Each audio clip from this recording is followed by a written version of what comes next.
শুভ সন্ধ্যা। আপনারা এখন দেখতে পাচ্ছেন চট্টগ্রামের বিখ্যাত আন্দরকিল্লা সার্কেল। আর চট্টগ্রাম আন্দরকিল্লা সার্কেলকে ঘিরে কি কি আছে। রাতের বেলা আন্দরকিল্লা সার্কেলের চারপাশে বসে অনেক রকমের বাজার। এখানে দেখতে পাচ্ছেন ফলের দোকান, তারপর ঠেলা গাড়িতে অনেক কিছু কম দামে নিয়ে বসে। ফ্রুটসের দোকান আছে এখানে অনেকগুলা। এখানে দেশি বিদেশি সব রকমের ফ্রুটসই পেয়ে যাবেন আপনারা। আর এখানে কম মূল্যে ঠেলা গাড়িতে অনেক চিপস বিস্কিট এগুলো বিক্রি করেন।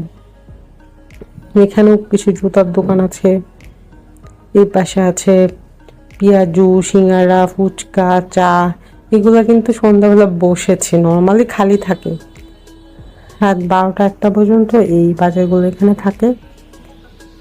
দেখাই যে এখানে ফুচকার দোকান দেখতে পাচ্ছেন আপনারা। তো ওখানে ফুচকা, এখানে 40 টাকা প্লেট ফুচকা। মাঝে মাঝে আমিও খাই, অনেক টেস্টি এখানকার ফুচকা। আর আন্দরকিল্লা সবচেয়ে যেটার জন্য ফেমাস সেটা হচ্ছে বুকসের জন্য।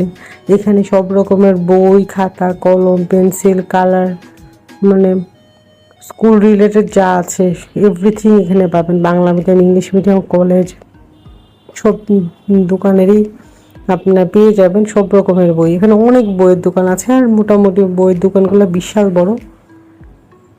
আর সামনে যে ব্লু কালারের একটা বাউন্ডারি দেখতে পাচ্ছেন, এই বাউন্ডারিটা হচ্ছে সিটি কর্পোরেশনের কাজ হচ্ছে। এখন আরো সুন্দর করবে, এই জন্য বাউন্ডারিতে ভিতরে কাজ হচ্ছে। আর নিচে আছে কিছু জুতা, এগুলা সন্ধ্যাবেলা বসে এখানে। আর প্রচন্ড জ্যাম আজকে, নর্মালি একটু খালি খালি থাকে এই পাশের রাস্তাগুলো, আজকে অনেক জ্যাম। রাস্তা পার হতে গিয়ে প্রচুর ঝুঁকি পোহানো লাগে। আমি রাস্তার ওই পাশে যাব, গিয়ে আপনাদেরকে একটু এই পাশটা দেখাচ্ছি। আমি যাব জামশন হলের সামনে পর্যন্ত। আর এখানে যে ডান দিকে আছে বেশ কিছু শপ, এখানে আপনারা পেয়ে যাবেন সেলফোন,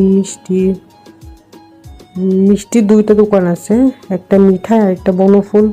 আর একটা দোকান আছে হারমোনিয়াম, তবলা, এগুলো সেল করে এখানে।